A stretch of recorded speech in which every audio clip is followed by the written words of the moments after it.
여러분의 구독은 영상을 제작하는 데 큰 힘이 됩니다. 영상을 보시기 전에 구독과 좋아요 꼭 부탁드리겠습니다. 아울러 회원이 되시기를 원하시는 분들은 유튜브 채널 홈피 구독 옆에 있는 가입 버튼을 눌러주시기 바랍니다.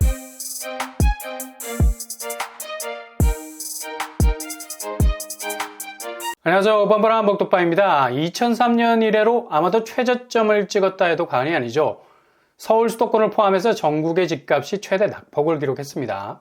한국부동산원이 어제 12월 15일에 공개한 11월, 그러니까 전달 전국 주택 가격 동향조사 결과에 따르면 서울이 마이너스 0.65%를 찍고 29주째 연속으로 하락 추세에서 벗어나지 못하고 있는 걸 공지했습니다. 이 지표는 지난 5월부터 이어진 하락세죠. 상당 기간 지속이 될 뿐만 아니라 가속까지 붙고 있습니다. 인천과 경기는 겉으로만 봐도 수치가 꽤 높다는 걸 알 수 있죠. 인천 마이너스 1.04%, 그리고 경기는 마이너스 0.81% 낙폭을 기록하고 있네요. 지방은 특히 세종이 마이너스 1.22%로 두각을 나타내고 있고요. 대구 역시 만만치가 않죠. 마이너스 0.87%입니다. 특히 인천은 송도 신도시를 중심으로 썰물처럼 집값이 빠지고 있고요. 경기는 광명이 뚜렷한 하락세를 기록하고 있죠. 마이너스 1.67%. 이번 달에 철산자이더 헤리티지가 분양에 나서는데 이렇게 되다 보니까 분양가가 주변 아파트 시세보다 높아져 버렸습니다. 그리고 경고했던 과천까지도 마이너스 1.32% 빠지고 있고요. 지방은 대구 수성구, 그리고 대전은 유성구 중심으로, 세종은 다정, 종촌, 아름동 위주 1% 이상 빠지게 됐습니다. 그러니까 지방에서도 핫했던 곳들 위주로 상승분을 반납하고 있는 상황이죠. 금리 인상분은 그대로 엇갈리는 지표로 집값 하락을 주도하고 있는 형국이고요. 이건 서울에서도 가장 두드러진 하락폭을 기록하고 있는 노원, 도봉, 중랑구, 이미 하락 조짐이 본격화되기 전부터 빠지던 곳은 지금 급격한 하락세로 돌아서고 있죠.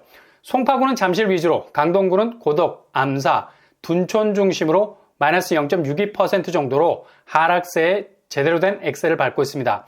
특히 동대문구가 굉장히 이례적으로 빠지고 있는데요. 청량리, 답심리 위주로 아파트값이 맥을 못 추고 있는 상황. 특히 7억 정도의 시세 차익을 보이던 곳들이 일제히 하락세로 전환하면서 그냥 본전치기도 못할 뿐만 아니라 그냥 그라운드 제로로 변한 곳들이 많이 등장하고 있습니다. 내 돈 7억이 순삭, 이거 시간도 많이 걸린 게 아니에요. 정확하게 1년 정도밖에 걸리지 않았습니다. 1년 전에만 팔았어도 수중에 7억이 들어올 수 있는 곳이었는데 그냥 두 손 두 발 다 털어내야 하는 곳이 됐죠. 특히 동대문 쪽 청량리역 부근에선 가장 유력한 단지라고 꼽을 정도였던 레미안 크레시티 전농 7구역 재개발 단지죠. 무려 31개동, 빽빽한 대나무 숲과도 같은 대단지, 전체 2300세대를 넘어갑니다. 여기 실거래가가 의미가 있는 것은 바로 다음 달에 분양을 앞두고 있는 휘경 3구역과 직접적인 연관이 있기 때문이죠. 전농동과 휘경동은 윗동네, 아랫동네로 나뉘어질 만큼 서로 간의 시세적인 소통이 이루어지는 곳이라 할 수 있는데요. 근데 여기 최근에 아파트 값이 강북 지역 하락세와 톱니바퀴처럼 연계성을 가지고 있다는 얘기죠. 심상치 않은 모습을 보여주고 있는데요. 매매 그래프를 보더라도 거의 90도에 가깝게 꺾이고 있죠. 지난 10월 26일에 거래된 직전 단가는 84제곱 10억 5천 선이었습니다. 낙폭의 범위는 2021년 9월에 거래된 최고가 84제곱 17억을 정점으로 계속해서 하락 추세를 보여왔는데요. 무려 7억 가까이 빠지는 모습을 보였습니다. 여기는 증여성 거래가 아닌 급매물로 나온 정상적인 거래로 나왔습니다. 거래된 시점부터 딱 1년밖에 되지 않았는데 그냥 7억이라는 돈줄이 내려오다 끊겼어.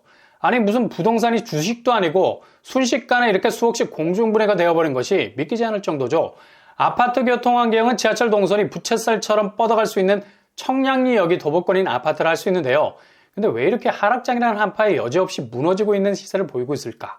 일단 청량리 인근은 천지개벽 중에 있기는 하지만 여전히 앞으로 풀어가야 할 숙제가 많은 곳이죠.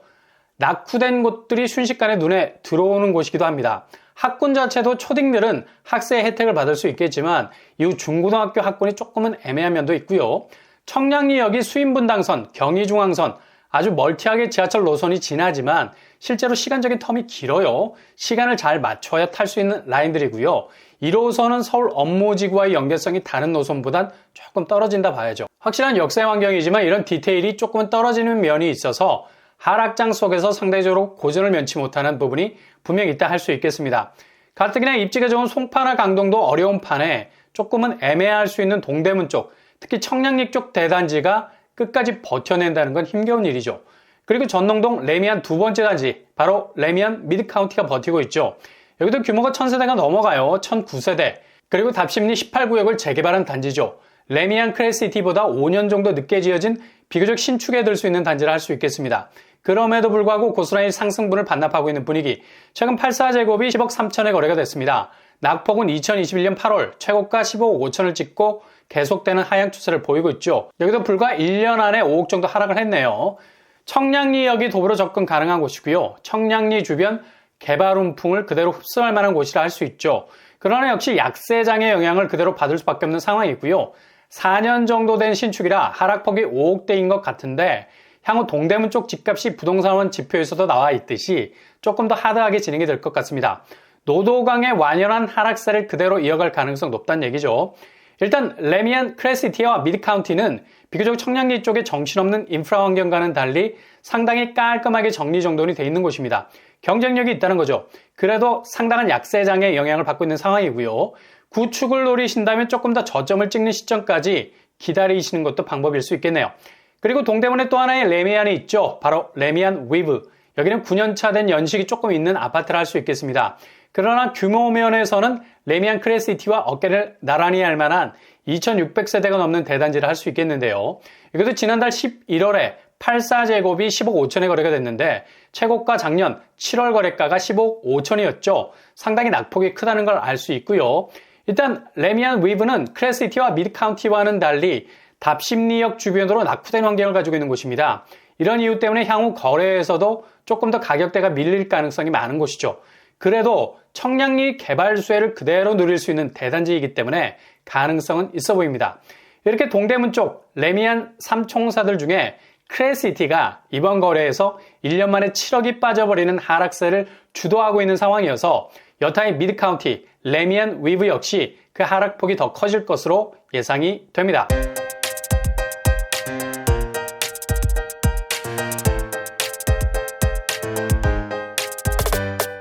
오늘의 부동산 캐릭터처 단 1년 만에 7억이라는 시세 차익이 그냥 빵원이 되어버릴 정도로 공중분해되는 곳들이 등장하고 있죠.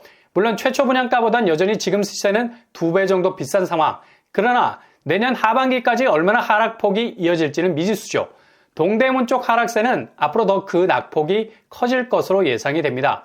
분양 그리고 구축 모두 다 두루두루 살피면서 내년에는 더욱더 하락폭을 키울 곳들 유심히 지켜보시다가 기회를 노리실 수 있길 바랍니다.